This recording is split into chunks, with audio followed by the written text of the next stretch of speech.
Fahalemearabantsika tsirairay avy manaraka an'izao fandarana miomana iaona amin'Andriamanitra ao izao. Fandarana anambarana amintsika ny ten'Andriamanitra ary fandarana entina izarana ten'Andriamanitra fa antsika miomana ny amin'ny fiverenan'i Jesosy. Ny fanamasina ny anazava ny fotsika ary anokatra masontsika ahafantarantsika ny sitrapon'Andriamanitra. Raisitsika ny ao amin'ny Marka toko 17:7. Marka toko 17:7. Zao ny voasoratra ao: mitandrema miambena ka mivavaha fa tsy fantanareo izay hiavian'ny fotoana. Izany dia tahaka ny olona nandeha hivahiny izay nandao ny tranony ka nanome fahefana ny mpanompony ka samy notolorany ny rarahany avy ary ny mpiandry varavarana dia nasainy niambina tsara. Komembeny anareo fa tsy fantatrareo izay andro hiavian'ny tompo-trano, na ho hariva, na ho mamatonalina, na ho maneno koa, na ho maraina, fa andrao avo tampika izy ka mahita anareo matory. Ary dia lazaiko aminareo ary zay lazaiko aminareo dia lazaiko amin'ny olona rehetra koa miambena. Zay ten'Andriamanitra zay no tiany fanahy masina omenantsika indray amin'izao fotoana izao, izao vaninandro iainantsika izao, dia fa tsy ho ela intsony ny fiverenan'ilay mpamonjy dia Jesosy Kristy izany. Ary izao fandarana izao dia entina anairana antsika ny amin'izany, entina hamoha izay matory, entina hanaitra izay olona mbola sondritory, fa ilazana antsika hoe Jesosy dia fa akaiky ny fiverenana, akaiky ny fiverenana. Ary zay ny afatra ato amin'ity marika ity hoe Marka toko 17:7 ity hoe mitandrema miambena ka mivavaha. Zavatra telo no tenenin Jesosy amintsika tsirairay avy eto. Miresaka tamin'ny mpianana izy tamin'ity fotoana ity, ary eo amin'ny 7:7 tsika dia mahita mihitsy hoe izany ozy izy lazaiko aminareo sy lazaiko amin'ny olona rehetra. Izany hoe ny ilayntsika fiangonan'Andriamanitra amin'izao fotoana izao, ilayntsika olombelona rehetra amin'izao fotoana izao dia ireo zavatra telo ireo no nafaran'i Jesosy: mitandrema, miambena ka mivavaha. Zavatra telo asain'i Jesosy ataontsika: mitandrema, miambena ka mivavaha. Fanahoana? Satria tsy fantatrareo izay hiavian'ny fotoana. Jesosy rehefa niakatra ho any an-danitra dia hoy izy tamin'ny mpianatra hoe andeha hanamboatra fitoerana ho anareo ahako, ary rehefa vita ny fitoerana anamboariko anareo dia ho avy indray ahaka anareo ary any amin'izay hitoerako no hitoeranareo. Izany hoe ho antsika zanak'Andriamanitra dia nanaiky an'i Jesosy dia efa misy trano no manino antsika any, misy fitoerana no manino antsika any, ary izay zavatra izay nefa amin'ny fanantenana. Izany hoe amin'ny fanantenana izay zavatra izay fa azontsika, ary raha miambintsika, raha mitandrintsika, raha mivavaka tsara tsika dia ho azontsika izay toerana no man'ny Jesosy antsika izay. Eritreretina hoe raha ohatra hoe misy loka zao apetraka amin'ny olona hoe ndaontsika hiazakazaka tsika hanao 1000 mètres, dia rehefa vita ny 1000 mètres dia misy loka be omenanao. Ary raha mihazakazaka tsika mavita tsika 900 mètres, fa eo amin'ny 900 mètres tsika no lavo ny enjery eny an-dalana, dia tsy manan-kery intsony le 900 mètres ary disqualifié ny filaza azy, tsy mahazo an'le loka intsony tsika na efa navita 900 mètres ary, fa ny fanarahana dia ny havitana ny 1000 mètres.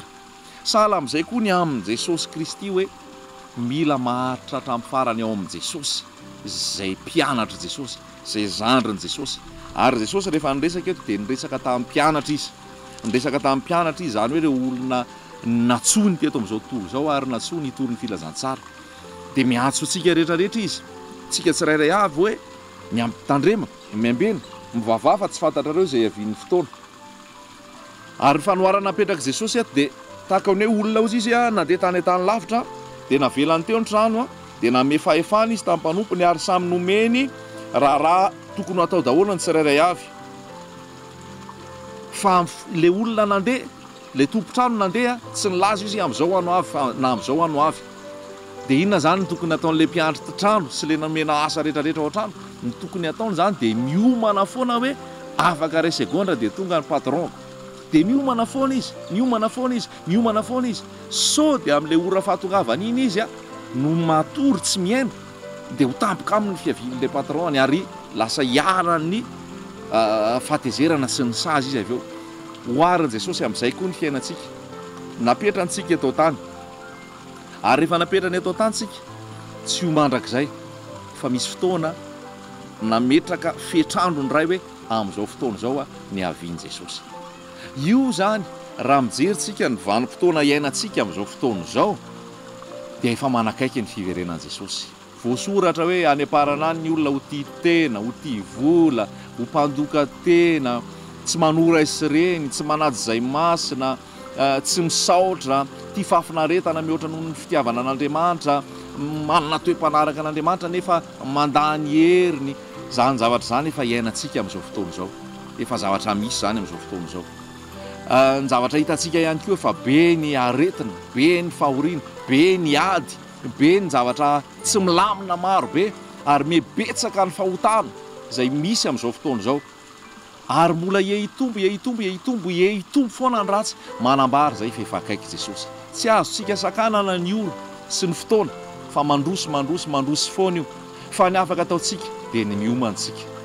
Ho avy amintsika tsirairay avy ny tompo, move vonintsika. Fa ny antenenin' Jesosy amintsika dia hoe miambena, mitandrema, mivavaha. Zany hoe izay zavatra telo izay no apetraka amintsika tsirairay avy: miambena, mitandrema, mivavaha. Mitandrema, inona aloha ny tandremana? Be da be ny zavatra tenenin'ny tenin'Andriamanitra. Mitandreminareo izy so azony masirasira ny fariseo, zany hoe ny resaka fiatsarambelatsy zany hoe misy ota amin'ny toetra ao anaty fa ity ivelany manao ohatrany hoe marina sy mety. Ary zay nolazain'i Jesosy tamin'ny fariseo tamin'izany fotoana hoe loza nareo fariseo sy mpanoradalàna, fa nareo raha jereny ety ivelany dia madio ary manao akanjo fotsy, nefa rehefa jerena ny eo am-ponareo dia misy falotoa, misy rombaka, misy fitaka.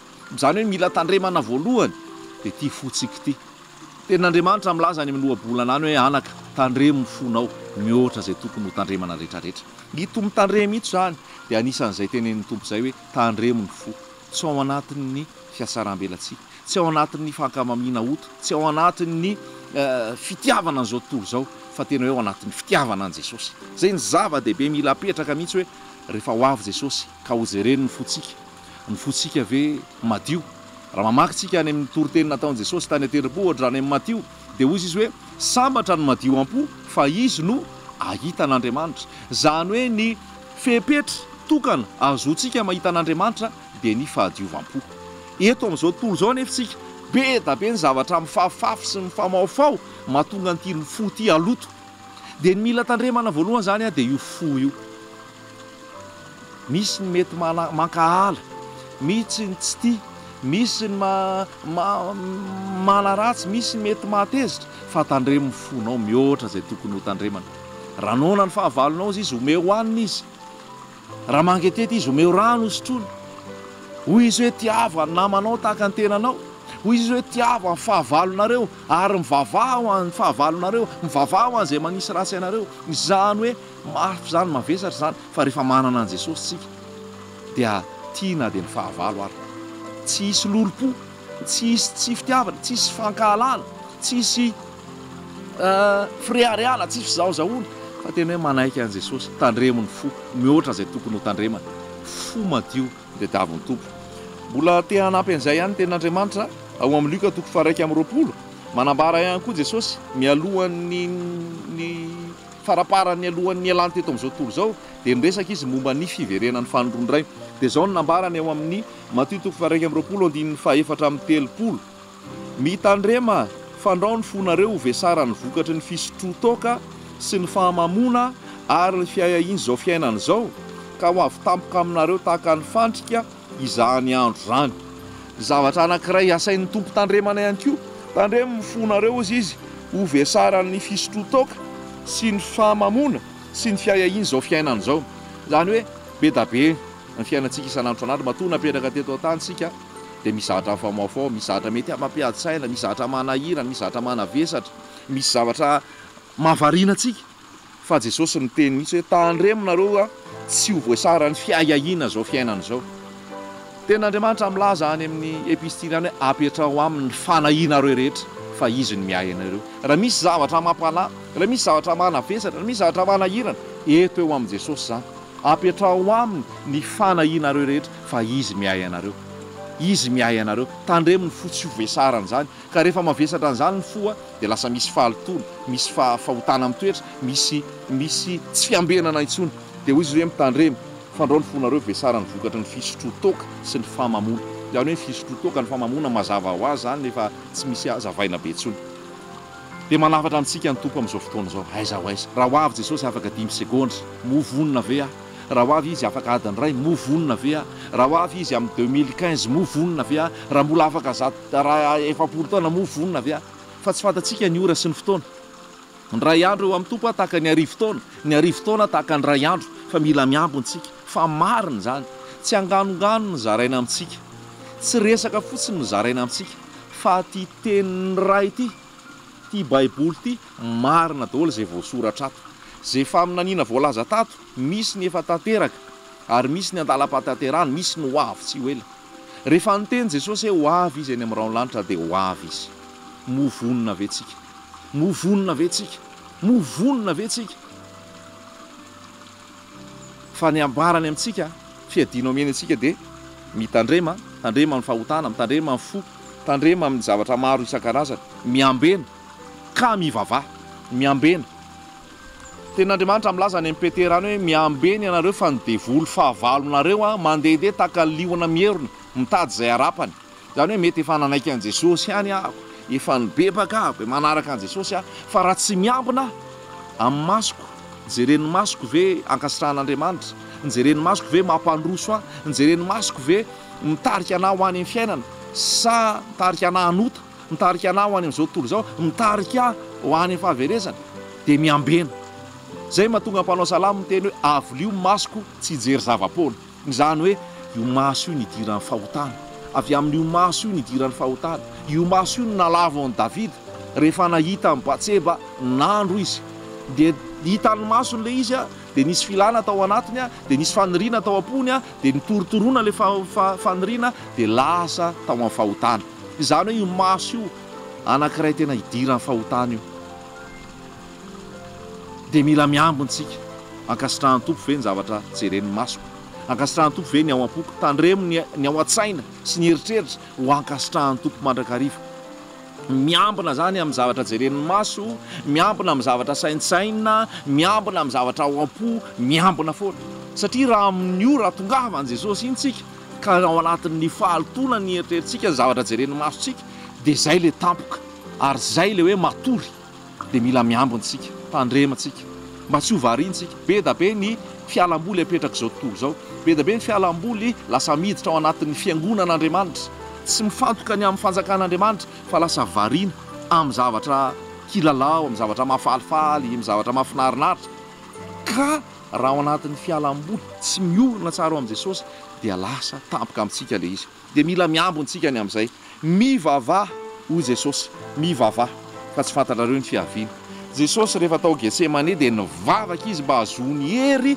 nalona ny fitsapana sy ny ady tsy maintsy natrehany rehefa tao Getsemane izy dia hoy izy hoe ray ao fa diranova laloatra ahako tahaka ny fofaty esory amiko ty kapoaka ty raha azo atao fa nefa aoka tsy sitrapoko no atao fa ny anao ary rehefa navesatra tamin'i Jesosy ny zavatra niatra taminy dia vao mainka anampino ny vavaka izany hoe io vavaka io mila fiainan'ny mpino mila fiainan'ny kristianina io tahaka ny rivotra iainantsika io niteny Paoly hoe mivavaha mandrakariva zany hoe ny zanak'Andriamanitra dia io ny rivotra iainany mandrakariva zany tsisy fetrany tsisy isa-tsegondra zany ny ataontsika mandrakariva zao dia ny miaina na matory ary tsika dia miaina dia sahala amin'izay koa dia davin'ny tompo hoe mivavaha mandrakariva ary jerentsika ny valiny rehefa nivavaka Jesosy tao Getsemane lasa nahazo hery izy atrehana an'le ady lasa nahazo hery izy tsy nesorona tamin'le kapoaka fa nijanona teo ihany ny kapoaka fa izy nahazo hery ary raha mamakytsika ao any amin'ny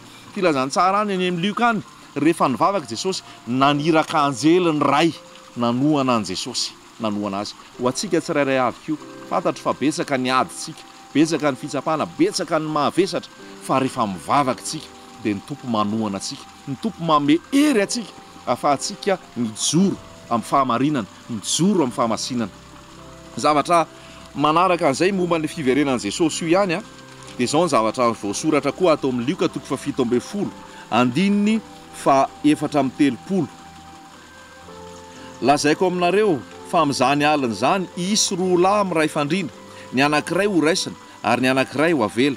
Isy roa vavy miara mitoto vary, ny anankiray ho raisana ary ny anankiray ho avela. Dia namaly izy ireo ka nanao taminy hoe aiza tompo, ary hoy izy taminy izay toeran'ny faty dia any koa ny angonany voromahery. Izany hoe izao, rehefa ho avy Jesosy eny amin'irao lanitra, tsy ny olona rehetra akory ny ara-hiakatra, fa isy roa ao am-pandriana, ny ray ho akarina, ny ray ho avela. Isy roa vavy mitoto vary, ny ray ho akarina, ny ray ho avela. Isy virjiny 10 izy Jesosy tamin'ilay fanoharana, ny 5 niakatra, ny 5 tavela. Izany hoe ny atsasany ihany ary izany no miakatra. Aiza ho aiza nisy atsika, aiza ho aiza nisy atsika. Fa raha mbola mankasitraka hotatsika ao anatsika, raha mbola miaroaro amin'ny fahotantsika ao anatsika, raha mbola miaroaro amin'izao tontolo izao atsika ao anatsika, dia tsy lasa ho tampoka amintsika izany. Raha mamaky any amin'ny Romanina 7:10 any sy any amin'ny Tesalonianina 1:5 milaza hoe taka amin'ny mpangalatra ny fiavian'ny tompo, fa izao tsika ako tsy atory tsika tsy han'ny maizina fa tsika han'ny mazava, ary tsika ao mazava zay aoka hiambina mandrakariva. Inona moa dikany hoe miambina? Dika miambina dia tsy matory zany. Ato amin'ny soramandry izy dia hoe miareta atory, izany hoe miambina foana tsika, sao dia hidiran'ny fahavalo, sao dia misy manafika, sao dia misy zavatra mitranga, miambena foana ny fo saina ny fanahy, miambina foana, hovonona amin'ny fiverenan'i Jesosy, hovonona ny amin'ny fiverenan'i Jesosy, hovonona ny amin'ny fiverenan'i Jesosy. Amin'ity androany ity, tsika tsirairay avy manoloana izany teny izany, taka ny fitaratra ny tenin'Andriamanitra. Anisan'ilay ho akarina ve raha ho avy Jesosy, sa anisan'ilay ho avela? Fa ny fitiavan'i Jesosy, raha ny tian'i Jesosy dia hiara-hiakatra avokoa, kanefa misy anjarako mahatonga hiakatra ny atsiakatra, dia ny fanekeko an'i Jesosy ho mpanjaka ny fiainako, ny fanekeko an'i Jesosy ho tompoko ary hanaovako ny sitrapony, ny fananako fahamasinana izay manam-pahamasinana ihany no hiditra amin'ny fanjakan'Andriamanitra. Vao nanoty indray mandeha i Adama sy Eva dia niroahana ny ala tao Edena. Vao nanota nandainga Ananiasy sy Safira ny asan'ny apôstôly toko 5 tonga dia maty teo no eo. Vao nanota ny Losifera tany an-danitra dia avy dia nahongana ny ala tao amin'ny fanjakan'Andriamanitra. Andriamanitra tsy azo vazivaziana izay nahafafon'ny olona nojinjaina.